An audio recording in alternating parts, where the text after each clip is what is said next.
Kailangan mo bang mag-avail or mag-apply ng SSS ID? Or di naman kaya gusto mong mag-loan sa SSS or mag-claim ng iba't ibang mga benepisyo katulad ng sa maternity, sa retirement, o yung iba pang benefits mula dito. Pwede yung sickness, disability, funeral, death, at iba pa. Para sa loans, applicable din yung salary loan, calamity loan, pension loan, yung condonation loan, at yung mga paparating na loan, life loan, maging iba't ibang mga services, pwedeng gawin online, pwedeng gamit ang computer mo or cellphone mo. Paano nga ba magkaroon ng account na katulad nito kapag SSS member ka na? Pag-usapan natin. By the way, first time mo sa channel natin at gusto mo pa ng mga online tutorial videos katulad nito, please click the subscribe button. Para magkaroon ng SSS online account, kailangan pumunta sa website nila. That's sss.gov.ph. At ang gagawin ninyo ay click nyo tong Create My SSS Account or Login. And then, create an account. Gamit ang cellphone or computer, piliin lang ang member. At mula dito, pwede nang mag-register. Ang mga requirements, dapat meron kayong active email address, maging cellphone number at SSS number. Para din ma-verify yung pag-register ninyo, kailangan ng registration preference. So from here, pag-usapan natin yung actual step-by-step guide kung paano nga ba mag-register dito online. Sa pag-create nga pala ng account sa SSS, pwedeng gamitin yung cellphone at computer. For now, ipapakita ko sa inyo yung parehong view para mapansin niyo na parehong-pareho yung mga proseso dito.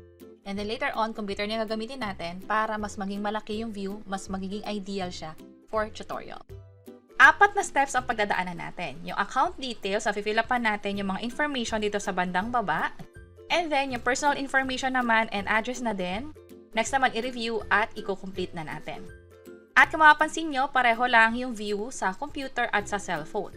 So, gagamitin na natin yung sa computer since mas malaki siya, mas maganda for tutorial. Pero kahit anong device ang gamit inyo, mapa cellphone, tablet, or computer man yan, pareho lang yung magiging proseso at yung requirements niya. At i-highlight ko na lang din na possible may mga minor differences o pagkakaiba. Itsura lang naman, katulad nito, choose your registration preference. Yun yung sabi sa phone, dito naman sa computer registration preference. Pero pag sinap nyo yung choose registration preference, pareho lang yung makikita natin. Savings account number, UMID card, employer or household ID, payment reference number, date of loan, transaction number in personal record form, at check number of monthly pension. Isa-isahin natin yung sa registration preference ng mas malinaw. Dito kasi nagkakaroon kadalasan ng mga katanungan kung ano ba yung registration preference na gagamitin. Kahit isa lang dito, pwede nang mag-proceed sa next step. Hindi naman kailangan lahat i-provide. Sa experience ko, ang pinakamadali ay yung PRN or Payment Reference Number. Bakit ko nasabing yun yung pinakamadali? Kasi matagal na akong miyembro ng SSS, yun nga lang wala pa akong SSS online account. That's why ang ginawa ko is nagbayad ako sa Bayad Center, pwede rin naman sa mismong SSS branch. Ano ang pinakakailangan nyo dito? Doon sa form na ibibigay sa inyo, merong details ng PRN. Ito siya. And then, pag nilakihan lang natin, meron dito nakalagay na PRN. Siyang ilalagay mo dito. Halimbawa, ito yung payment reference number.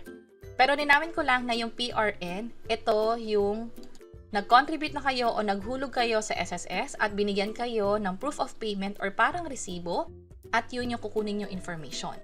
Sa experience ko, hindi latest yung ginamit ko, lumang PRN yung ginamit. So, nag-proceed naman yung pag-register. Ngayon, pag-usapan natin yung iba dito dahil baka meron kayo nito, pwedeng yun na lang yung gamitin. Savings account number. Ito yung pwedeng UMID ATM savings account number na nakaregister sa SSS or yung Union Bank Quick Card. Meron kaming hiwalay na tutorial video kung paano nga ba makakuha ng Quick Card sa SSS. Bali dito, merong savings account number ito na siyang pwedeng magamit sa pag-sign up dito sa SSS. So, pag tinype nyo yung number, pwedeng naka-hide siya, i-tap nyo lang tong I na icon para magpakita yung account number mismo. Yung account number, makikita nyo siya dito mismo sa ATM or sa binigay sa inyong envelope or account details ng mismong taga-SSS. Ngayon, hindi ko alam kung hanggang kailan nagpo-provide ng Union Bank Quick Card yung SSS. Kapag ganyan, pwede nyo namang gamitin yung iba, katulad ng UMID ATM Savings Account Number. Itong UMID ATM Savings Account Number, ito yung valid ID na at may bank account pang nakalink. Bali, ang mangyayari ay kapag nag-loan or nag-apply kayo ng mga benefits sa SSS, pwedeng matransfer yung pera sa mismong bank account na nakalink sa UMID. At since may bank account na nakalink dito sa bagong UMID, pwede siyang i-enter dito and then pwede na mag-proceed sa account information. Ngayon, paano kung wala naman kayo ng UMID ATM Savings Account Number? Lalo kung ang meron kayo ay yung lumang UMID pa na wala pang nakalink na bank account or wala rin kayong Union Bank Quick Card. Kapag ganyan, pwedeng mag-proceed sa next na option. Kung mapapansin nyo, marami tayong pagpipilian kung alin ang meron kayo dito, yun yung gamitin nyo na lang. UMID card PIN code, saan to nakukuha? Ito yung pwedeng nakuha ninyo or pinadala sa inyo yung UMID ID at doon sa envelope or sa kasama nga ng papel ng UMID ID, merong PIN code doon. Siyang ilalagay nyo dito. Tandaan lang na yung tinatype ninyo pwedeng naka-hide katulad nito. I-tap nyo lang yung eye icon para magpakita yung tinatype ninyo. Tandaan lang din na yung UMID card PIN code ay dapat na-activate sa SSS Information Terminal na matatagpuan mismo sa mga SSS branch. Ngayon, paano kung wala ka ng PIN code?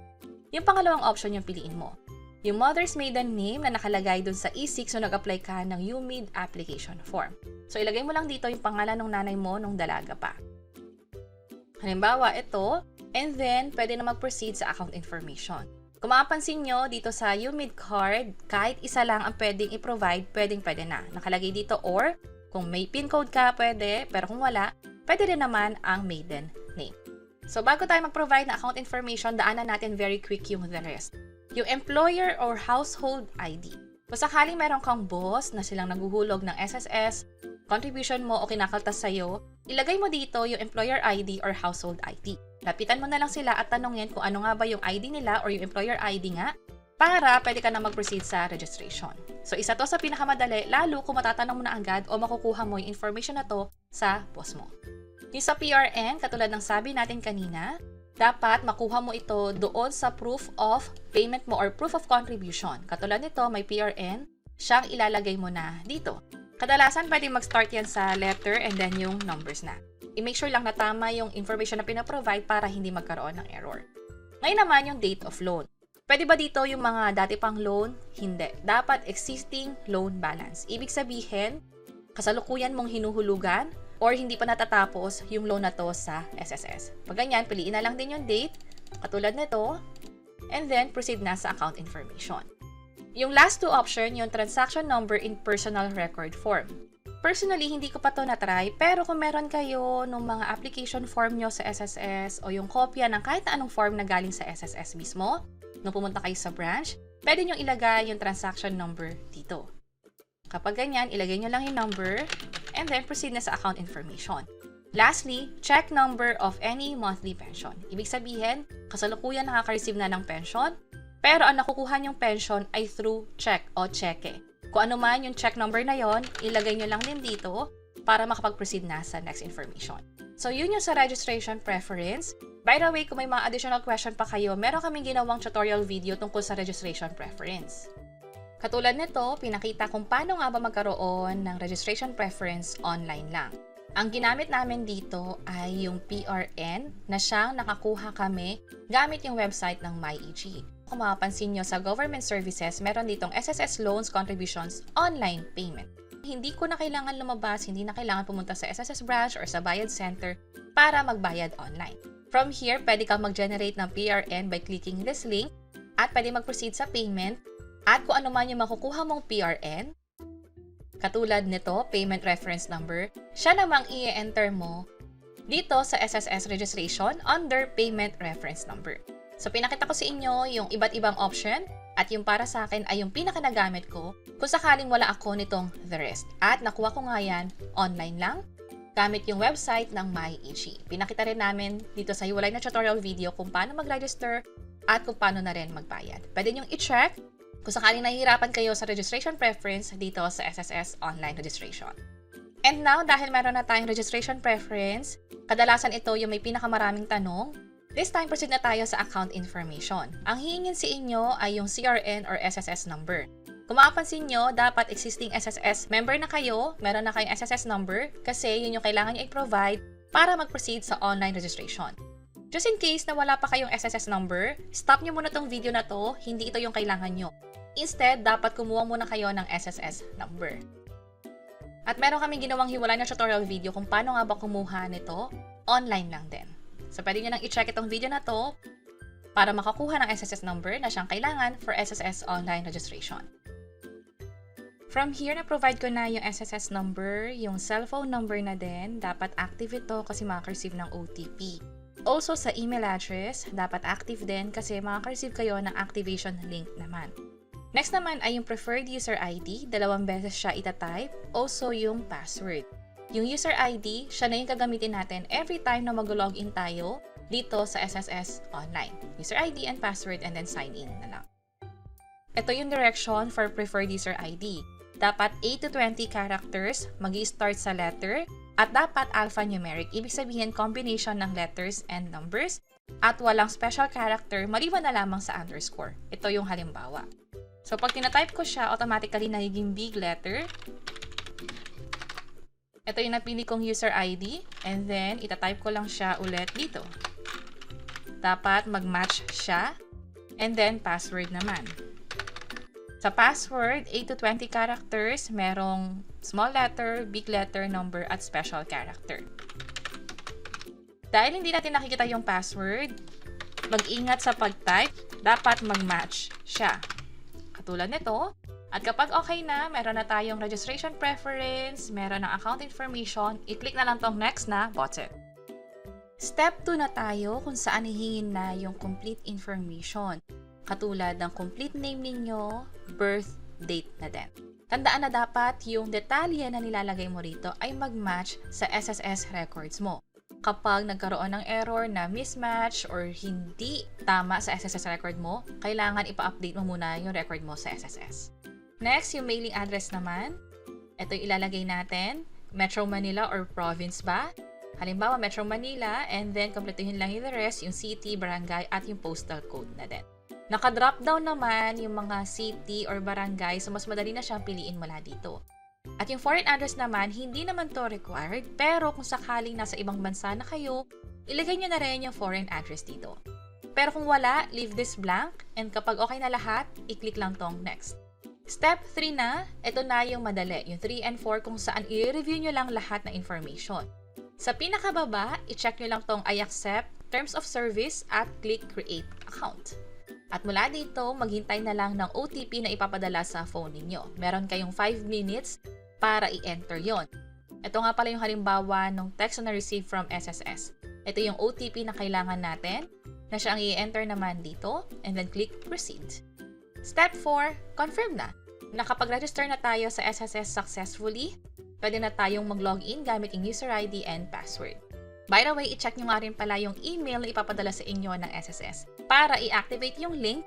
Depende kung kailan nyo ito pinapanood, possible na ipa-verify pa yung email address sa inyo or baka may iba pang update or notification tungkol sa SSS registration na ginawa ninyo.